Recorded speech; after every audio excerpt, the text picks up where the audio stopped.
Olá, bom dia, Pai do Senhor. Meus amados irmãos,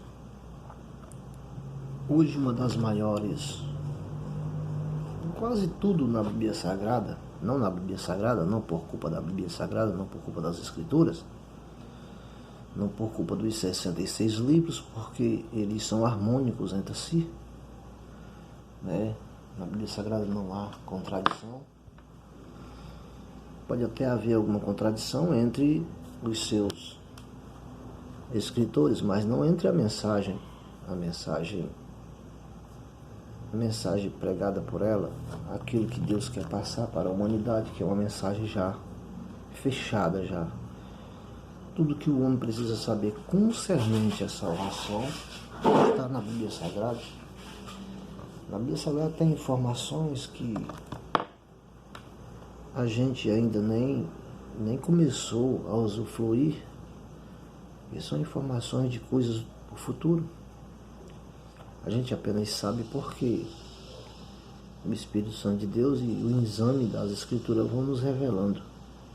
E grandes obras foram escritas e a gente vai, aproveitando essas obras com responsabilidade, de homens que se tornaram o maior tipo de teólogo, que é aqueles que já morreram, foram embora, que é o teólogo mais poderoso, é aquele que escreveu e já foi embora. Muitos deles nem escreveram, deixaram as obras e alguém, depois de sua morte, passou o que ele via da Bíblia Sagrada, o que Deus revelava para ele. É o melhor tipo de teólogo, é aqueles que, a partir, deixaram suas obras e alguém publicou. É esse tipo de teólogo que eu examino. Então, uma das grandes controvérsias hoje na Bíblia Sagrada, no mundo cristão, é o arrebatamento da igreja. Muitos dizem que o arrebatamento é só para um grupo de pessoas preparadas, e muitos até dizem que é 50% do povo reunido em forma congregacional que vai. E eles citam muito a passagem das 10 virgens, as 5 prudentes, as 5 loucas. Se é 50%, então a contagem já começa errada, porque Jesus Cristo ali não está falando de 100%, ele está falando de 10%, ele está falando ali praticamente do dízimo do povo do Senhor. É uma parte bem reduzida, na verdade é a última parte. É como se Jesus ali naquele texto estivesse falando de remanescente, de sobrevivente. É como se aquele texto se aplicasse a uma época onde não existisse tanta facilidade para se ouvir a palavra do Senhor, e restou aquele grupo de 10, que na Bíblia Sagrada o número 10 sempre está relacionado ao que nós chamamos de dízimo. Alguém pensa que dízimo é só quando fala de valor monetário. Não, a 10ª parte do povo de Deus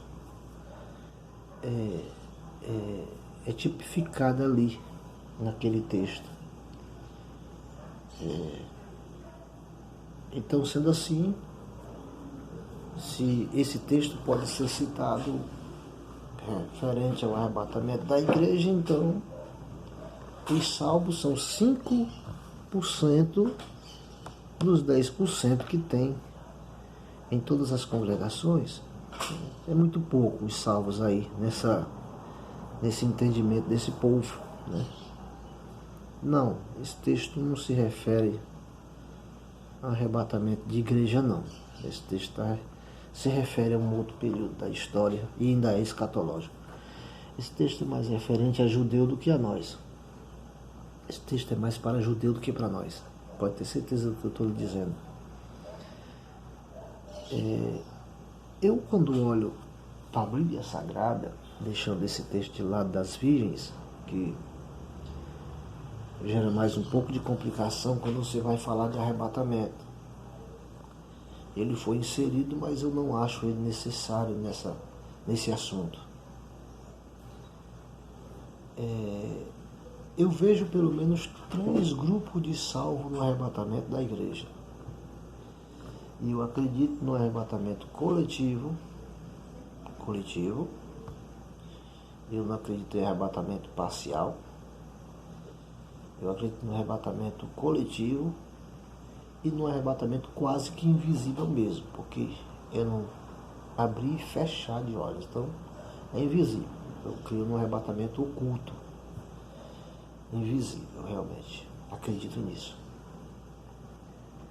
mas descreio que seja parcial. Eu vejo no arrebatamento pelo menos 3 tipos de crente, pelo menos 3. O primeiro grupo que eu vejo é o grupo de Enoque, que é uma das figuras para o arrebatamento da igreja.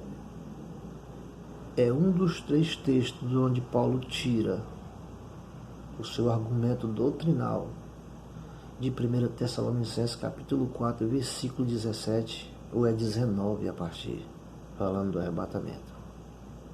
Esse personagem é o primeiro dos 3 personagens.